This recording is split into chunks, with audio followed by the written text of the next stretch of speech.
आप सुन रहे हैं समाचार एजेंसी ऑफ इंडिया की साई न्यूज में ऑडियो बुलेटिन। नमस्कार, आप सुन रहे हैं समाचार एजेंसी ऑफ इंडिया की साई न्यूज में बुधवार 16 सितंबर 2020 का प्रादेशिक ऑडियो बुलेटिन। अब आप रीना सिंह से समाचार सुनिए। प्यारे मियां की फर्जी सोसाइटी के मामले में फिल्म कलाकार रजा मुराद भोपाल स्थित श्यामला हिल्स थाने पहुंचे, जहां उनसे प्यारे मियां की सोसाइटी में उनका नाम होने को लेकर पूछताछ की गई है। पुलिस ने उनके बयान दर्ज किए हैं। इस मौके पर रजा मुराद ने कहा कि मेरी प्यारे मियां साहब से कभी मुलाकात नहीं हुई है और ना ही उनसे कोई मेरा संबंध रहा है। उन्होंने अपनी सोसाइटी में जो रजा नाम लिखा था वो अधूरा सिग्नेचर है। मेरी पहचान रजा से नहीं, रजा मुराद से है। पूछताछ के बाद रजा मुराद ने कहा कि मैं सिर्फ lake view enclave welfare housing society का मेंबर हूँ, जिसे मैं हर साल सब्सक्रिप्शन देता हूँ। जो सोसाइटी के ड्यूज होते हैं, अगर मैं प्यारे मियां की सोसाइटी का मेंबर होता तो ड्यू मैं वहां नहीं देता, मैं उन्हीं को देता। प्यारे मियां से मेरा कोई लेना देना नहीं है। मैंने अभी अपने सिग्नेचर्स देखे जो उर्दू में किए गए हैं। थोड़ी बहुत मुझे भी अंग्रेजी आती है और वो जो दस्तखत किए गए हैं उसमें केवल रजा लिखा हुआ है, अधूरा सिग्नेचर है। रजा मुराद ने आगे कहा कि रजा से हो सकता है लोग मुझे ना पहचाने, लेकिन जो मुझे पहचानते हैं वो मुझे रजा मुराद के नाम से जानते हैं। इसलिए अगर मैं सिग्नेचर करूंगा तो रजा मुराद के ही सिग्नेचर करूंगा। रजा लिखने का कोई मतलब नहीं है, उनसे मेरा कोई लेना देना नहीं है। जबलपुर के रानीताल शमशान घाट में दाह संस्कार के लिए प्लेटफॉर्म नहीं मिला तो परिजनों ने शव को जमीन पर चिता बनाकर अंतिम संस्कार कर दिया। प्रशासन का कहना है कि 4 शमशानों में अब हर दिन औसत से 3 गुना शव आ रहे हैं। इनमें सामान्य मौतें और कोविड संक्रमित भी शामिल हैं। जमीन पर शव के अंतिम संस्कार का वीडियो हुआ वायरल हो गया है। शहर के मुक्ति धामों में जगह कम पड़ने लगी है, इसलिए अंतिम संस्कार के लिए प्लेटफॉर्म नहीं मिलने पर जमीन पर अंतिम संस्कार कराना पड़ रहा है। जबलपुर में हर रोज 4 शमशान घाटों में 20 अंतिम संस्कार हो रहे हैं। कोरोना मरीजों की वजह से अस्पताल फुल हैं और कोरोना के अलावा दूसरी बीमारी वाले लोगों को इलाज नहीं मिल पा रहा है। मुख्यमंत्री शिवराज सिंह चौहान ने कहा है कि मध्य प्रदेश सरकार रोटी, कपड़ा और मकान की बुनियादी सुविधाओं के साथ लिखाई, पढ़ाई और दवाई के उचित के लिए प्रतिबद्ध है। समाज के गरीब तबके की थाली कभी खाली रहेगी। इसी उद्देश्य से मुख्यमंत्री अन्नपूर्णा योजना के साथ प्रधानमंत्री गरीब अन्न योजना को समाहित कर जरूरतमंद वर्ग को प्रतिमाह खाद्यान्न देने की व्यवस्था की गई। प्रदेश के सभी जिलों में नवीन हितग्राहियों को पात्रता पर्ची और राशन के पैकेट का वितरण आज किया जा रहा है। अन्न हर व्यक्ति की आवश्यकता है। प्रदेश में 37 लाख ऐसे लोगों को यह अधिकार दिया जा रहा है जिनके पास पात्रता पर्ची न होने से उन्हें राशन से वंचित होना पड़ रहा था। राजधानी भोपाल में लगातार मौसम बदल रहा है। बात मंगलवार की करें तो यहाँ पर दिन भर तपिश और उमस से लोगों को गर्मी का सामना करना पड़ा। मौसम विभाग का कहना है कि जब तक मानसून सक्रिय रहेगा तब तक उमस ऐसे ही परेशान करती रहेगी। वजह यह है कि बारिश होने से नमी ज्यादा रहेगी। दिन में धूप निकलने से तापमान भी बढ़ जाता है। जब तापमान और नमी ज्यादा होती है तब उमस ज्यादा पड़ती है। अभी बंगाल की खाड़ी में बना गहरा कम दबाव का क्षेत्र कमजोर पड़ गया है। मानसून द्रोणिका गुना से होकर गुजर रही है।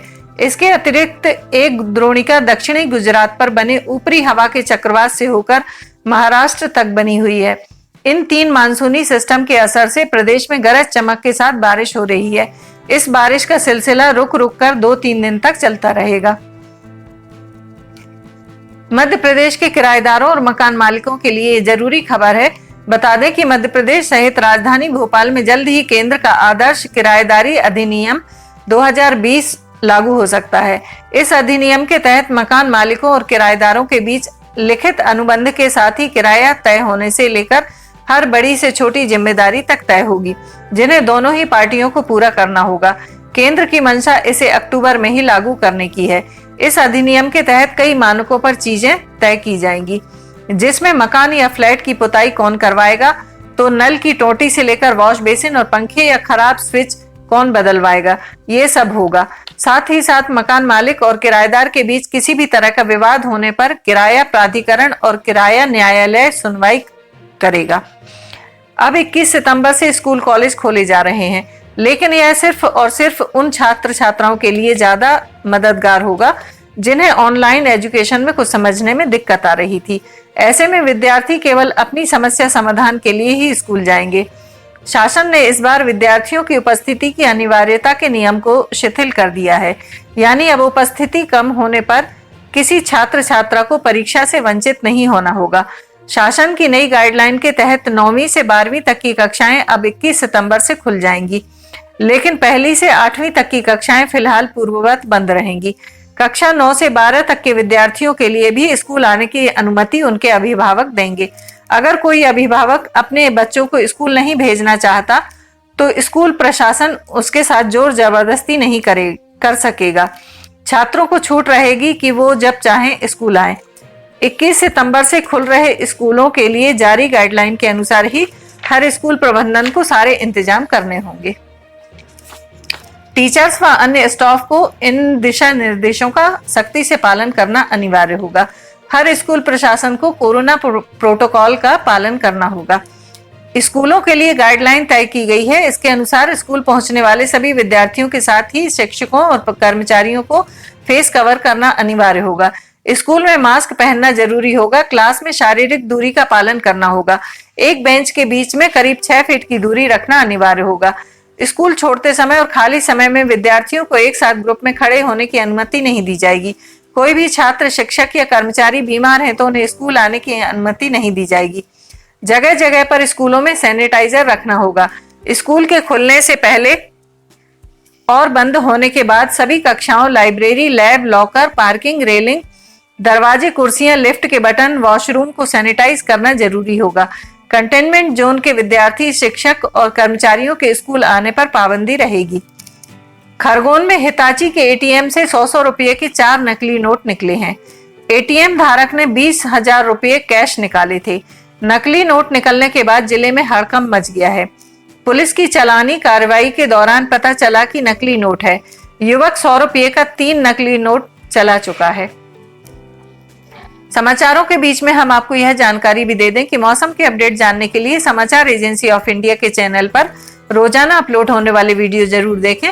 मौसम से संबंधित अपडेट मूलतः किसानों, निर्माण कार्य करने वालों आदि के लिए फायदेमंद साबित हो सकते हैं।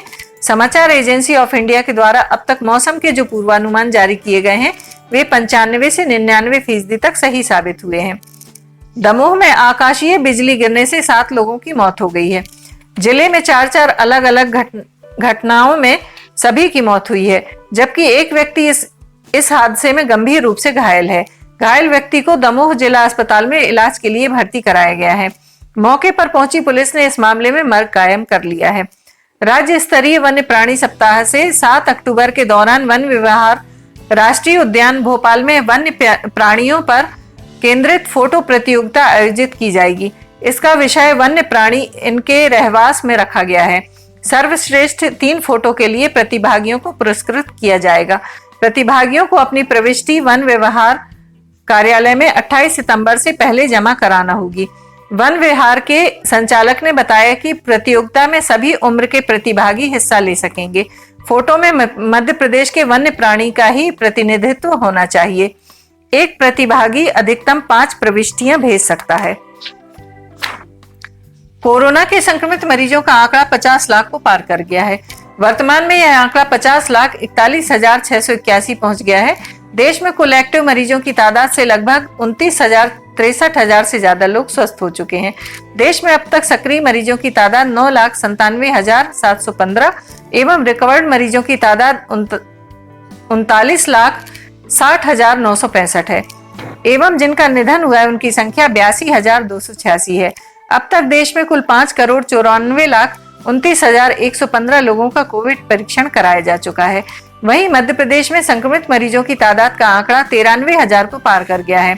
यहाँ कुल संक्रमित मरीजों की तादाद से लगभग 47,993 से ज्यादा लोग स्वस्थ हो चुके हैं।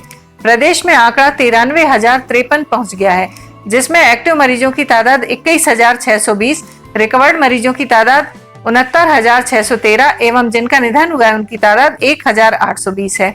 प्रदेश में अब तक 17,20,000 से ज्यादा लोगों का कोविड टेस्ट कराया जा चुका है। प्रदेश में जिन जिलों में कोरोना के संक्रमित मरीजों की तादाद 1,000 से ज्यादा है, उनमें वर्तमान में इंदौर में 17,547, कुल मरीजों में से एक्टिव मरीजों की तादाद 5,298, जिनका निधन हुआ है उनकी संख्या 467 है। भोपाल में 13,646 कुल मरीज, एक्टिव मरीजों की तादाद 1,738, जिनका निधन हुआ है उनकी तादाद 334। ग्वालियर में 8,029 कुल मरीजों में से एक्टिव मरीजों की तादाद 2,148, जिनका निधन हुआ है उनकी संख्या 89। जबलपुर में कुल 6,643 में से एक्टिव मरीजों की संख्या 1,235, जिनका निधन हुआ है उनकी तादाद 114। खरगोन में कुल मरीजों की संख्या 2,525 एवं सक्रिय मरीजों की तादाद 564, जिनका निधन हुआ है उनकी तादाद 34। मुरैना में 2,311 कुल में से एक्टिव मरीजों की तादाद 145, जिनका निधन हुआ है उनकी संख्या 18। उज्जैन में कुल मरीजों की संख्या 2,310, एक्टिव मरीजों की तादाद 453, जिनका निधन हुआ है उनकी संख्या 84। शिवपुरी में कुल मरीजों की संख्या 1,701 में से एक्टिव मरीज 470, जिनका निधन हुआ है उनकी तादाद 15। सागर में कुल 1,691 में से एक्टिव केसेस 470 एवं 75 लोग काल कलवित हुए हैं। नीमच में कुल 1,585 में से एक्टिव मरीजों की तादाद 383, जिनका निधन हुआ है उनकी संख्या 27। रतलाम में 1,544 मरीजों में से एक्टिव की तादाद 289 एवं जिनका निधन हुआ है उनकी तादाद 31। बड़वानी में कुल 1,474 मरीजों में से एक्टिव मरीजों की तादाद 219, जिनका निधन हुआ है उनकी तादाद 16। धार में कुल 1,497 में से एक्टिव मरीजों की तादाद 484, जिनका निधन हुआ है उनकी तादाद 20। विदिशा में कुल 1,303 मरीजों में से एक्टिव मरीज 272, जिनका निधन हुआ है उनकी तादाद 27। नरसिंहपुर में कुल 1,344 में से सक्रिय की तादाद 514, जिनका निधन हुआ है उनकी संख्या 7। खंडवा में कुल 1,222 मरीजों में से 211 एक्टिव मरीज और जिनका निधन हुआ है उनकी तादाद 28। मंदसौर में कुल 1,197 मरीजों में से एक्टिव मरीज 212 व जिनका निधन हुआ है उनकी तादाद 14। बैतूल में कुल 1,228 मरीजों में से एक्टिव मरीज 421 एवं जिनका निधन हुआ है उनकी संख्या 27। रीवा में कुल 1,210 मरीजों में से एक्टिव मरीजों की संख्या 410 एवं जिनका निधन हुआ है उनकी तादाद 18। सीहोर में 1,136 कुल में से एक्टिव मरीजों की तादाद 415 एवं 24 लोगों ने अब तक दम तोड़ा है। दमोह में कुल 1,114 मरीजों में से 385 एक्टिव मरीज एवं जिनका निधन हुआ है उनकी संख्या 20। राजगढ़ में 1,058 में से सक्रिय की संख्या 172 एवं 15 लोग काल कलवित हुए हैं। झाबुआ में कुल 1,027 मरीजों में से एक्टिव की तादाद 216 व 16 लोगों ने दम तोड़ा है। इसके साथ ही प्रदेश के सभी जिलों में मरीजों की तादाद 200 से ज्यादा पहुंच चुकी है। अब 1,000 से ज्यादा मरीजों वाले जिलों की सूची में दतिया व देवास का भी शुमार हो गया है। दतिया में कुल 1,009 मरीजों में से सक्रिय मरीज 178 व कुल 11 लोग काल कलवित हुए हैं।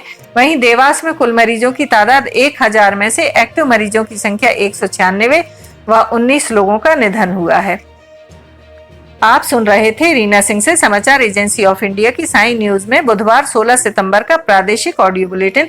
बृहस्पतिवार 17 सितंबर को एक बार फिर हम ऑडियो बुलेटिन लेकर हाजिर होंगे। अगर आपको यह ऑडियो बुलेटिन पसंद आ रहे हो तो आप इन्हें लाइक, शेयर और सब्सक्राइब जरूर करें। फिलहाल इजाजत लेते हैं, नमस्कार। आइए हम आपको आज बताते हैं कि किस तरह से आपको लिमटी की लालटेन समाचार एजेंसी इंडिया या साई न्यूज़ को सब्सक्राइब करना है। आपके पास यूट्यूब होगा, आप यूट्यूब खोलिए। यूट्यूब में आप सर्च बटन पर ऊपर जाइए, ऊपर सर्च बटन पर आप टाइप करिए LIMTY स्पेस दीजिए KHARE। इसके बाद आप एंटर दबाइए। जैसे ही आप एंटर दबाते हैं तो ये पेज खुल जाएगा। यहाँ पेज में आप देखिएगा ये इस तरीके का नज़ारा आपको दिखेगा। इसके साथ ही आप यहाँ देखिए LIMTY KHARE आपको लिखा दिख रहा है। इसके बाजू में आप राइट साइड में देखिएगा यहाँ सब्सक्राइब बटन दिख रहा है। ये सब्सक्राइब बटन अभी लाल रंग का दिख रहा है। सब्सक्राइब बटन को आपको क्लिक करना है। जैसे ही आप ये सब्सक्राइब बटन को क्लिक करेंगे आप देखिए इसका रंग लाल नहीं रह जाएगा। ये आपने सब्सक्राइब की जगह सब्सक्राइब्ड लिखा आ गया, आपने इसको सब्सक्राइब कर लिया है, पर अभी आपका काम पूरा नहीं हुआ है। अभी आपको इसके बाजू में आप देखिए एक घंटी का बटन आपको दिख रहा है। ये घंटी का बटन आपको दिख रहा है। ये घंटी का बटन आप इसको अगर घंटी के बटन को प्रेस करेंगे तो 3 ऑप्शन आते हैं, ऑल, पर्सनलाइज्ड और नन। तो इसमें आपको ऑल बटन को पुश करना है। आप जैसे ही आप देखिएगा ये ऑल बटन पुश करते हैं, ये हाईलाइटेड हो जाती है घंटी। इसके बाद जितने भी समाचार एजेंसी ऑफ इंडिया पर वीडियोस डलेंगे, सारे के सारे वीडियोस आपको तुरंत दिख जाएंगे, देखने को मिल जाएंगे। ये हम आपको जो दिखा रहे हैं किस तरीके से आपको समाचार एजेंसी ऑफ इंडिया को की चैनल को सब्सक्राइब करना है, ये पर्सनलाइज। और उसके बाद सब्सक्राइब बटन दबाइए, लाल के बाद वो लाल रंग नहीं रह जाएगा। उसके बाद आप कर दीजिए घंटी का बटन, और घंटी का बटन पुश करके ऑल कर दीजिएगा। अब अगर आप लिमटी खरे पे जाके उसको पुश करते हैं तो आप देखिएगा यहाँ पर होम, वीडियोस, चैनल, सब कुछ आपको दिखे। ये वीडियोस अगर आप देखेंगे तो जितने भी नए पुराने वीडियोस हैं वो सारे के सारे वीडियो आपको देखने को मिल जाएंगे। जो भी वीडियो आप देखना चाहें, पुराने से पुराने लगभग 1500 के लगभग वीडियो अभी तक समाचार एजेंसी ऑफ इंडिया के चैनल में डल चुके हैं। अगर आप कोई पुराना वीडियो देखना चाहते हैं तो आप पुराना वीडियो भी देख सकते हैं। और फिलहाल के जो वीडियोस हैं वो आपको, अगर आप ऊपर देखेंगे तो ऊपर आपको नए वीडियोस देखने को मिल जाएंगे। जैसे उदाहरण के लिए आप अगर मान लीजिए आपको ये देखना है, कोई भी वीडियो जो आपको देखना है हम आपको दिखाते हैं।